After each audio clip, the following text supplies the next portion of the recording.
Informativo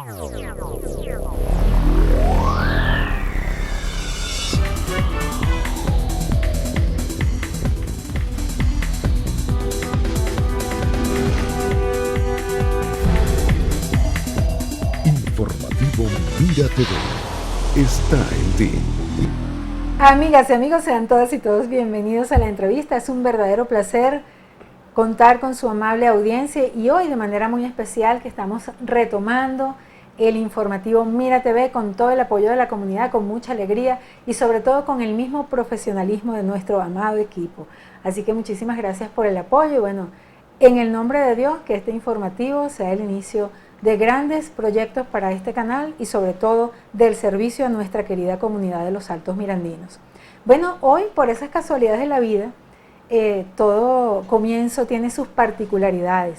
Mi invitado es un hombre público y sin embargo es la primera vez que yo veo sus ojos, que lo tengo frente a mí. Es por eso que me gustaría que esta conversación verse en torno a conocerlo un poquito más y en esa medida también mostrarles a ustedes quién es este ser humano que ha dado mucho que hablar en la palestra política de nuestro país y que hoy sigue caminando los caminos, las veredas y las calles del Estado Miranda. Damos la bienvenida a nuestro invitado. Se trata de David Uzcategui. Bienvenido. Daxi, un placer conocerte. Gracias por toda esa introducción. Encantada. Bueno, David, todos sabemos, pues, político, miembro nacional de Fuerza Vecinal. Él es caraqueño.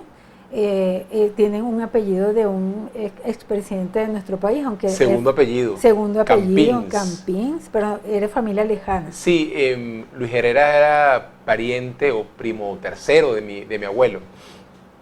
Bueno, fue concejal en el municipio de Baruta, miembro del partido político Primero Justicia, actualmente miembro de Fuerza Vecinal a nivel nacional, además candidato por la oposición a la gobernación de Miranda para las elecciones regionales desde 2021, es licenciado en Administración, Mención, Finanzas con estudios de maestría en Ciencias Políticas.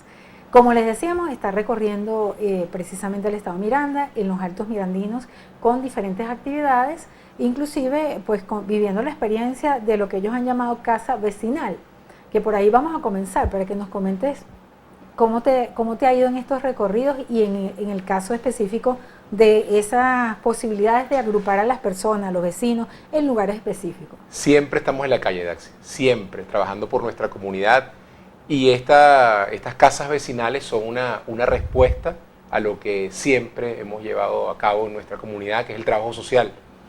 Fuerza Vecinal es mucho más allá de un partido político, es un movimiento social que hace de la acción social una herramienta para hacer política.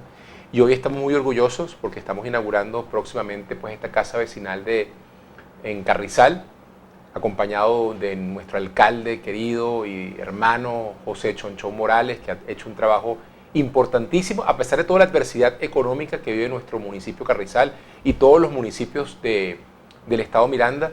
Es una realidad tangible que antes, bueno, obviamente había mucho más recursos para trabajar. Hoy por hoy hay que reinventarse, hay que aliarse con la empresa privada, hay que buscar la forma de la priorización de los recursos y Chonchón ha hecho pues, un trabajo interesante con respecto a eso. Sigue dándole respuesta en cuanto a la calidad de vida de nuestra gente. No forma parte de nuestro partido político, pero somos hermanos. Bueno, y ese es el trabajo es la unificación, el trabajo es, lo más importante es que nos une el deseo de serle útiles a nuestra comunidad. Casualmente, a mí me llama la atención que inclusive la organización política Fuerza Vecinal quizás surge, o su génesis parte de un grupo de alcaldes. O sea que sí percibo que le das mucha importancia a ese trabajo. Es una expresión de abajo hacia arriba, Daxi, aquí está mi cámara, de abajo hacia arriba. Bueno, comenzamos teniendo 4 alcaldes en Miranda, el de Los Alias, Baruta, Chacao, El Hatillo, y ya son un poco más de 30 alcaldes a nivel nacional. En muchos estados de Venezuela hay un alcalde de Fuerza Vecinal en Cojedes, en El Guárico, en Mérida, en Nueva Esparta, en Anzoátegui, en Portuguesa, en Aragua. Bueno, en todos lados hay alcaldes de Fuerza Vecinal. En Miranda ya tenemos 5 alcaldes. Y bueno, como te dije, Chonchón es para nosotros un hermano más, o sea, una 6ª alcaldía que está al servicio de la calidad de vida de nuestra gente. David, sabemos que pues eres profesional, como acabamos de comentar en nuestra introducción, pero nos gustaría que nos cuentes en qué momento de tu vida se prendió ese chip que te convirtió en político? Desde muy pequeño, el servicio público siempre marcó una huella en mí. A mí nunca se me va a olvidar también, un poquito ya más avanzado, ya siendo representante estudiantil en la Universidad Metropolitana, tanto en el primero consejo de escuela, después el consejo de facultad, después el consejo académico, que era toda la universidad. Yo me acuerdo que en una clase de economía, y al final de la carrera, el profesor Julio Márquez le hace una pregunta pues, a todos los que estamos ahí reunidos y dice, bueno, ¿quién se va a ocupar aquí del tema público? ¿Quién va a trabajar en el tema público? Bueno, la única persona en todo el salón, éramos como 45 o 50 personas en ese salón, la única persona fui yo el que levanté la mano. Y me provocaba realmente, o me producía, realmente me llamaba la atención que había un desinterés en ese momento en Venezuela por el tema público, ¿no? Eso es prácticamente unos años antes o mejor dicho, el año que fue electo presidente Hugo Chávez, en el año 1998. Y bueno, yo sí tenía clara mi convicción de trabajar por la comunidad, de vivir para servir al prójimo. Creo que es un apostolado, esto es una forma de vida, esto es 24 horas, 7 días a la semana, esto no conoce descanso. Uno sabe cuándo sale de la casa, pero uno sabe cuándo va a regresar. En esa época estudiantil, ¿qué recuerdas de esas travesuras de estudiante en el marco de todas esas situaciones que se presentan? Fue una época hermosísima, bellísima esa época para nosotros.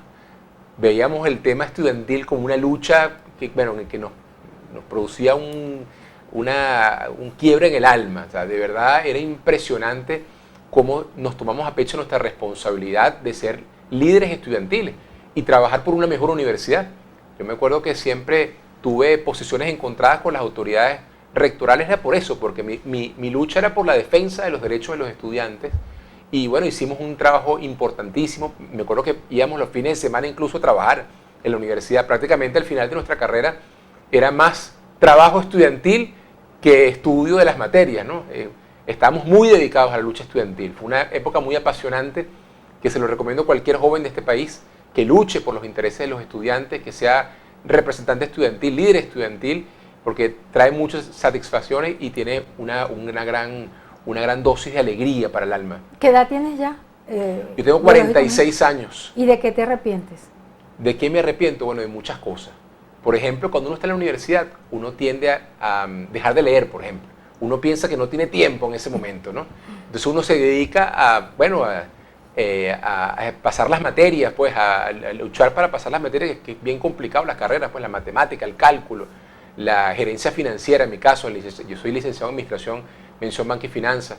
Había materias muy complicadas, matemática financiera, y estábamos dedicados a eso. Pero en esa época tú pierdes mucho tiempo. La juventud quizás es una juventud también de mucho sueño, de mucha ilusión, de mucha esperanza. Y hay decisiones que tú tomas, por ejemplo, tú dejas de hacer ejercicio, dejas de leer, entonces pierdes mucho el tiempo, ¿no? En muchas cosas. Y el tiempo es un recurso no renovable que hay que tomar en consideración, porque a veces cuando tú estás muy muchacho, tú dices, bueno, lo hago después, lo hago mañana, lo hago el año que viene, y así va pasando el tiempo. Eso es lo que yo siempre les explico a mis hijos, que el tiempo es algo finito y que hay que aprovecharlo al máximo. ¿Crees en el amor verdadero? Y si es así, ¿cuál? ¿Cuál es para ti? Bueno, a mí me pasó eso, el amor verdadero me pasó inmediatamente. Yo conocí a mi actual esposa, la conocí tocándole el timbre de su casa, ella me abrió la puerta. Imagínense ustedes lo que representó para mí el amor. Fíjate que yo fui a visitarla porque... ¿Estabas haciendo política? Sí, no, bueno, más o menos, porque yo quería hacer un foro en la Universidad Católica Andrés Bello y me recomendaron hablar con una persona, y fui a hablar con esa persona y esa persona me terminé enamorando de esa persona. De hecho, apenas ella me abre la puerta, para mí fue amor a primera vista. Y cuando conversó con ella 5 minutos, bueno, ya quería ponerle un anillo de matrimonio en el dedo. De verdad fue algo impresionante. Eso ocurrió cuando ella tenía 17 años de edad, yo tenía 22 años. Y para nosotros fue amor a primera vista. Bueno, para mí, me costó convencerla un par de meses, ¿no? Era menor de edad. Era muy chiquita, pero estaba ya en segundo año de Derecho en la Católica. Entonces te podrás imaginar que era muy madura. Y bueno, a partir de ese momento comenzó una historia muy bonita, donde estuvimos 5 años de noviazgo. Después, bueno, ya tenemos 19 de matrimonio. Y bueno, dos hijos hermosísimos, uno de 14 años, el varón, David Ricardo, y mi hija Andrea Cristina, que tiene 9 años, que bueno, que es la sensación de la casa, una niña extrovertida, una niña alegre. Bueno, David ni hablar, David es un muchacho aplicado, 20 en línea, un muchacho con una emocionalidad muy alta. Político? ¿Ah? ¿Te gustaría que bueno, yo quiero que ellos sean lo que ellos quieran, que yo los voy a apoyar en lo que ellos decidan. David siempre de chiquito me decía que él quería ser científico. De hecho, en mi casa hay una particularidad, en mi casa no se habla de política. Yo evito hablar de política porque nunca he querido contaminar a mis hijos de la política. Pero bueno, obviamente ya comienzan a llegar a una edad donde llegan del colegio ya contaminados, entre comillas, de política, ¿no? Los niños comentan el tema de la política. ¿Por qué tú dices que la política es una contaminación? No, yo no digo eso, sino que yo no quiero que ellos estén influenciados por el tema de la política porque su papá es político. No, yo lo que quiero es que ellos tomen su decisión de manera libre, con libertad. Si ellos quieren ser ingenieros, arquitectos, médicos, veterinarios, abogados, lo que sea, incluso políticos, bueno, bienvenido sea, pero que la decisión sea de ellos, no que yo los esté obligando o los esté induciendo a eso. ¿Qué es lo peor que has tenido que hacer para mantenerte en este medio? Que sientas que te pesó hacerlo. Bueno, hay mucha injusticia en el medio político. A mí, bueno, yo he sido perseguido político por este gobierno, yo lo digo, yo fui injustamente, de manera ilegal, de manera inconstitucional, fui inhabilitado. Yo estaba por ser alcalde de Baruta cuando faltaban 15 días, el gobierno me bajó del ring inventando cualquier cosa. Y bueno, hicimos lo correcto, preservamos la unidad, ganó la unidad democrática en nuestro municipio, pudimos regresar por la puerta grande. Yo gané una primaria, le gané al alcalde en ejercicio incluso, en el año 2012, con más de 51.000 votos. Y bueno, yo me he demostrado a mí mismo y a la comunidad que a mí no me hace falta un cargo político para hacerle útil a la comunidad. Yo sigo trabajando incansablemente por mi comunidad, antes, durante y después de elecciones. La próxima elección que está planteada para presidente de la República es dentro de más de 2 años. La de los gobernadores, alcaldes y concejales dentro de más de 3 años. Y aquí estamos en Carrizal hoy, dándole vuelta a todo el Estado permanentemente, y no solamente el Estado, sino el resto de Venezuela, llevando un mensaje de esperanza, porque no estamos condenados a vivir en esta tragedia, en esta realidad dantesca de pobreza, miseria y destrucción. Te quiero hacer esta pregunta y esa va después con otra hilada, ¿no? Pero, ¿qué has sentido odio? ¿Sientes odio por alguien? Jamás, nunca. Tú me dijiste cuando yo llegué, ¿estás estresado? Yo no siento ni estrés, ni odio, para nada, yo relajado. Y siempre se lo digo a mi esposa, porque quizás cuando uno está más joven, uno sí está como estresado. Uno como que de repente se toma las cosas más a pecho. Alguien que te da una zancadilla en la política, lo anotas en un cuaderno, su nombre y su apellido para tenerlo para después. Y uno se da cuenta que todas esas cosas son estériles, el tiempo te da una madurez con respecto a eso. Mi corazón no tiene absolutamente ningún tipo de odio. Más bien, las personas que me han hecho daño en mi carrera política, les deseo lo mejor. Creo que Dios se encargará de ellos. La justicia divina, yo sí creo mucho en la justicia divina, y se encargará de ellos en su debido momento. En la próxima parte nos gustaría que tú nos comentes acerca de los factores que tú consideras que pueden determinar esa aspiración quizás apostólica que tú has venido prodigando en tus escenarios cuando has hecho declaraciones políticas relacionadas con la posibilidad de la unidad en la oposición. Okay. ¿Para qué? Obviamente para poder enfrentar en eventos electorales con una coherencia mínima al actual gobierno. Seguro. En la próxima parte, el análisis de nuestro invitado. Quédense allí con nosotros.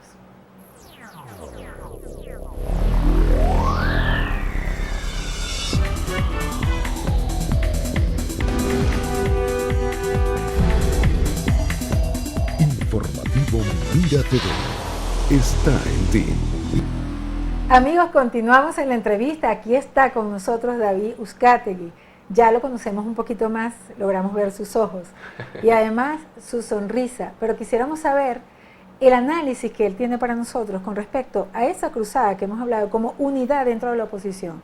Hay personas que no creen en eso, hay factores de la oposición que velan inclusive los errores de la misma oposición, que eso significa una falsa moral muy dura, y otros simplemente justifican todo.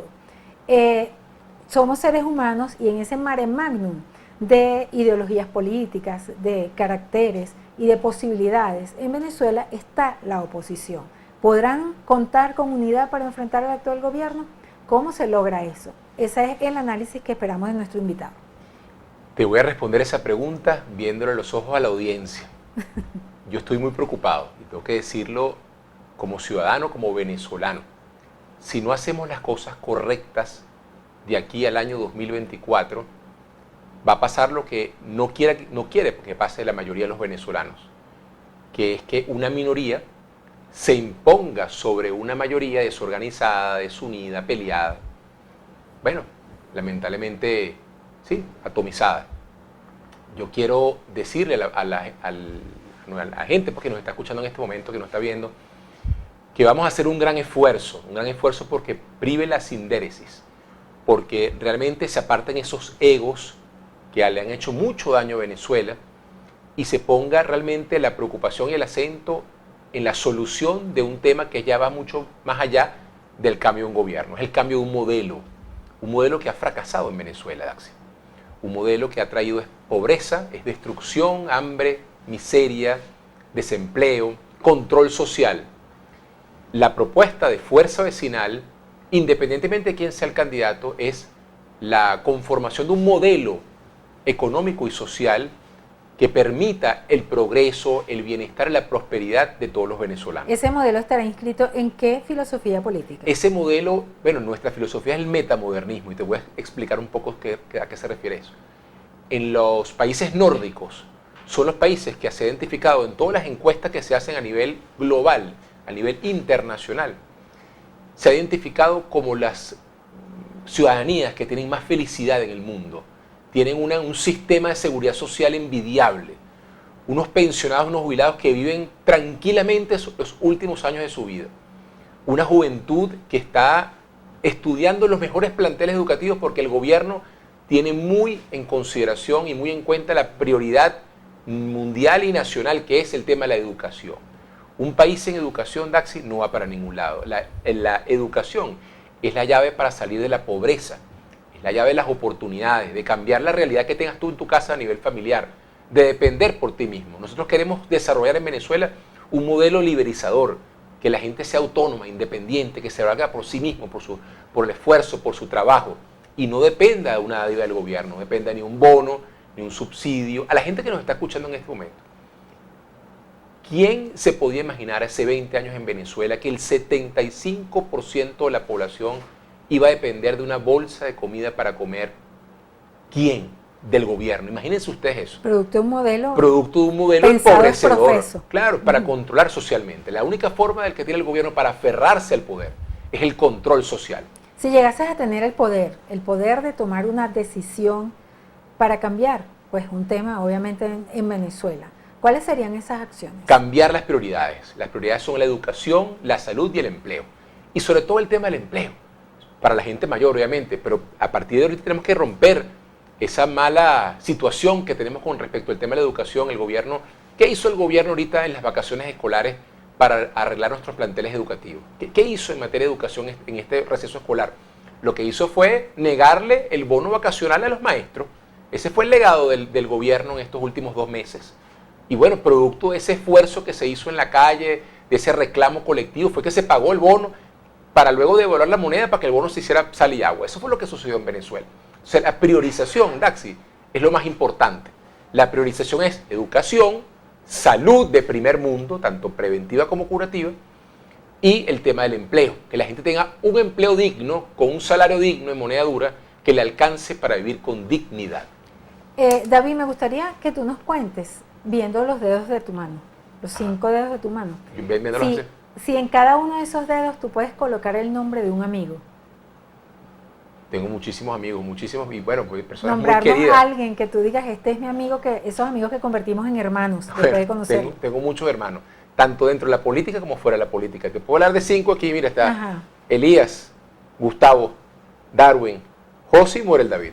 Y los tienes, pues. Esos 5 hermanos que tienes en la mano te pueden ayudar o coadyuvar a tu éxito si llegas a ser favorecido en algún momento en el futuro para tener lo que se llama lo tan anhelado para muchos políticos, el poder. Esa es una pregunta espectacular, porque este país solamente lo va a salvar, entre comillas, o lo va a encaminar un trabajo en equipo, Daxi. Olvídate de los caudillos, de los mesías y de los dioses. Eso se acabó. En Venezuela es el esfuerzo de todos. Tú aquí en Mira TV, haciendo un trabajo periodístico impecable. Los maestros en sus aulas de clase, los médicos en sus hospitales, los ingenieros haciendo la infraestructura para que este país avance, los políticos en los cargos que permitan pues, priorizar las cosas más importantes para la calidad de vida de la gente. Y así, es el esfuerzo de todos. Ya basta de estar buscando un salvador, es el trabajo en equipo. Como te dije, los egos le han hecho mucho daño a Venezuela. Es hora de trabajar en equipo, es hora de ponerse de acuerdo, de lograr los consensos para que Venezuela tenga un solo proyecto político, uno solo, donde esté incluido el 100% de los venezolanos, no solamente una tendencia política, no solamente, por ejemplo, la oposición actual, no, el proyecto político y el proyecto económico y social que plantea Fuerza Vecinal es un proyecto donde estemos incluidos todos los venezolanos, incluyendo los chavistas, incluyendo los maduristas, incluyendo los del PSUV, incluyendo los rojos, que esas personas también que han confiado en este proceso por X, Y o Z, por lo que sea, pero son seres humanos y son venezolanos que también merecen nuestro respeto y merecen estar en ese proyecto de país. David, sabemos que eres dirigente pues, nacional de tu actual organización política, pero ¿tienes algún sentimiento especial por el estado Miranda? ¿Cómo te sientes con respecto a toda esta región? Miranda es para mí mi casa prácticamente. Yo vengo de Baruta, yo vivo en Baruta. Y llego a Carrizal y ya antes me parecía, cuando era muchacho, me parecía, bueno, voy para el interior del país. Ahora me parece que está al lado de mi casa. Y me fascina girar por Miranda. Y realmente me preocupa mucho las condiciones de nuestro estado Miranda. Porque lamentablemente hay un gobierno regional que no, también, que es como el espejo del gobierno nacional. No hace nada por la gente. No hay presencia en las comunidades de ese gobierno regional. No hay trabajo por la calidad de vida. Ellos han tenido todo el poder y todo el dinero. Daxi, no había excusa. Han tenido el gobierno regional, nacional, municipal y no han hecho absolutamente nada. Dime. ¿Qué es para ti el dinero? El dinero es simplemente un instrumento para poder servir a la comunidad. En caso de los presupuestos, dices tú, el alcalde, bueno, obviamente, el dinero es, los recursos que se originan, es simplemente la forma pues, de lograr que esos recursos se traduzcan en calidad de vida para la gente. Y en cuanto a la fe, ¿tienes alguna advocación de la Virgen María? ¿Cuál es tu fe a nivel de religión? Yo soy muy devoto, por supuesto, a Jesucristo, yo soy católico. Soy muy devoto a la Virgen. Soy muy devoto a la Divina Pastora. Del Rosario, voy por ahí. Sí, pero la Divina Pastora es mi gran devoción. Barquisimeto. Sí, voy todos los 14 de enero a Barquisimeto, todos. Menos estos últimos 2 años de la pandemia, bueno, lamentablemente no pude ir. Pero tengo anécdotas particulares con la Divina Pastora porque mi esposa tuvo un primer embarazo muy complicado. Y le pedimos pues, a la Divina Pastora que no pasara nada, ella tenía un riesgo de morir alto cuando iba a dar a luz. Y bueno, no pasó absolutamente nada. Después le pedimos una niña. Hemos pedido, todos los años vamos y le pedimos una cosa y siempre nos cumple. Hay años que hemos ido, lo que hemos hecho siempre vamos a agradecer. Pero hay años que decimos, no vamos a pedir nada este año, sino que venimos a reforzar nuestro agradecimiento. Realmente es una procesión hermosísima. A la gente que no ha tenido la oportunidad de ir, por favor asistan. Supuestamente son más de 3 millones de fieles que estamos siempre detrás de la imagen de la Divina Pastora. Y bueno, para mí me acompaña día, mediodía, noche, madrugada. Acabas de hablar de un tema interesante, la muerte, la posibilidad de que llegue, que va a llegar para todos los seres humanos. Pero en el caso tuyo personal, ¿has tenido que extrañar a alguien que ya no esté en este mundo? Bueno, mi abuelo, pero yo estaba muy pequeño, tenía una relación muy, muy estrecha con él. Pero gracias a Dios yo no he tenido en mi vida, cerca de mi familia, muertes prematuras. No, obviamente no quiero ni siquiera hablar del tema, ¿no? La última fue mi suegro, que tenía un problema respiratorio, muere por EPOC. Y bueno, era una familia muy unida, bueno, es una familia muy unida, la de mi esposa. Y bueno, nos marcó mucho porque mi suegro era como mi segundo papá, pues, de una cosa de verdad, una relación hermosísima, le gustaba mucho el deporte, yo soy muy fanático del deporte, hablábamos mucho de deporte. Y bueno, nada, lamentablemente Dios lo llamó al otro mundo. ¿A qué le tienes miedo?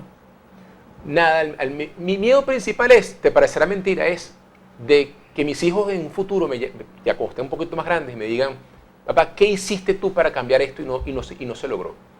Mi miedo es a no lograr cambiar, sustituir una realidad que para todos es conocido que es errónea, que es una mancha de la historia de Venezuela, en transformarlo en oportunidades para todos, que todo el mundo acá pueda ser emprendedor, que la gente pueda echar para adelante, que haya bienestar, alegría. Yo me acuerdo cuando era muy pequeño de las Navidades en Venezuela. Eso era la cosa más hermosa. Mira, se me paran los pelos. Primero de diciembre, ya para la gente decía, estamos en Navidad. La Navidad no era el 24 para el 25. La Navidad era de todo diciembre. La gente decía, estamos en Navidad. ¿Eres llorón? Y se pasaban el switch. ¿Lloras mucho? ¿Ah? ¿Eres llorón? No, soy muy poco llorón. ¿Y qué te gusta comer? ¿Cuál es tu comida preferida? Plátano, arepa. Todas las mañanas yo me como una arepa. ¿Has probado los golfeados de Carrizal? ¿Ah? ¿Los golfeados de Carrizal te han brindado un golfeado? Y los golfeados me encantan, pero me encantan. Los he probado en toda Venezuela. Y yo soy muy dulcero, Daxi, soy muy dulcero, me encanta el dulce. Este año me puse a hacer una dieta un poco más estricta porque el año pasado con la campaña, bueno, eso era una comera de sobra, aquella ansiedad, nos regresábamos a la casa a las 12 de la noche, de comer. Yo siempre como en el carro, yo salgo a mi casa con una vianda, para que ustedes sepan, un día voy a hacer un video, estaba pensando en hacer un video. Una vianda que te prepara tu esposa. Sí, me la preparo, entonces tengo un almuercito ahí, tengo un termo de agua que está por acá, ya lo viste, mi termo de agua. ¿Ella te prepara lo que sea como sorpresa o tú le dices, mira, No, ella me prepara lo que el día Ajá, y ¿y qué me te ha la pone. sorprendido cuando abres esa vianda y digas, wow, mira lo que Siempre, voy a comer? yo soy muy, bueno, pon las cosas que son factibles que entren en ese Tupperware, pues, en ese compartimiento, porque quisiera poner una ensalada, por ejemplo, y es más complicado, pues, ¿no? Y además se echa a perder más rápido. Tiene que ser de larga duración lo que se va a meter ahí. Pero siempre, para que ustedes sepan, siempre yo como plátano al mediodía. Siempre. En mi casa, si no hay plátano al mediodía, hay un problema, hay un conflicto. Mira, mi amor. Parecemos maracuchos en mi casa. Cuando tú estás en la intimidad con esa persona que dices que es tu amor verdadero, Lorena. con tu esposa, Correcto. y estás hablando del país, ¿qué hablas con ella? Uf. ¿Qué hablas con ella ahí? Ella en se ese momento? ha convertido, Axi, para mí en una confidente. Claro, yo busco mis momentos para hablar con ella. A veces yo llego a la casa y no quiero que me hablen de política, no quiero saber nada de la política. Pero yo busco el momento donde me siento más tranquilo y le digo, mira, me pasó esto, ¿qué opinas de esto? Ella tiene una opinión muy asertiva. Ella es muy crítica, incluso me gusta mucho eso porque no es que me dice lo que yo quiero simplemente escuchar. Pero para mí ella es el todo, es mi todo, porque ella es mi compañera, es mi confidente, es mi esposa, es mi novia, entre comillas, todo, y realmente es una relación muy bonita. Yo voy a mi casa todos los días emocionado porque voy a mi casa. Qué hermoso, de verdad que me conmueve mucho esas palabras de un caballero como tú y te felicito por eso, por lograr ese tipo de relación. Ahora ya nos tenemos que despedir. Lástima. Creo que Muy rápido, tienes que volverme a invitar. que nos conocemos un poquito, pero Claro. esta vez será la primera de muchas conversaciones. Claro, Daxi, cuando tú quieras. ¿Verdad? Sin embargo, me gustaría que deje ese mensaje ya final a nuestros queridos televidentes en el marco de las visitas que estás haciendo tanto a los Altos Mirandinos como a otras regiones, bueno, en función de ese pensamiento que tú vienes pregonando por todas las regiones mirandinas. Si tenemos claro el objetivo, mis queridos televidentes, sabremos cuál es el camino que debemos tomar. Y el camino que debemos tomar es cambiar una realidad que no ha funcionado en Venezuela. Y la realidad que debemos colocar a partir de ahorita es una realidad donde todo el mundo tenga el derecho a progresar, donde todo el mundo tenga derecho a las oportunidades, donde todo el mundo tenga el derecho a realizarse personal, familiar y profesionalmente. Pensemos en ese gran reencuentro cuando nuestros familiares regresen del exterior y nos abracemos nuevamente, porque Venezuela cambió y Venezuela va a cambiar. Hay muchas personas como nosotros que estamos trabajando arduamente para que eso ocurra. Los quiero mucho y que Dios me los bendiga. Muchísimas gracias, David. Un verdadero placer conversar contigo. Gracias Aquí a ti, Daxi. Estamos a Un la placer orden. conocerte. Igualmente para mí fue un honor. A ustedes, nuestros queridos y distinguidos televidentes, gracias porque una vez más nos permitieron entrar a sus hogares a través de la pantalla de Mira TV. Nos despedimos con muchísimo cariño a nombre de nuestro director Antonio Brantes y quien tuvo el inmenso placer de conversar con ustedes, Daisy Oropesa. Hasta la próxima.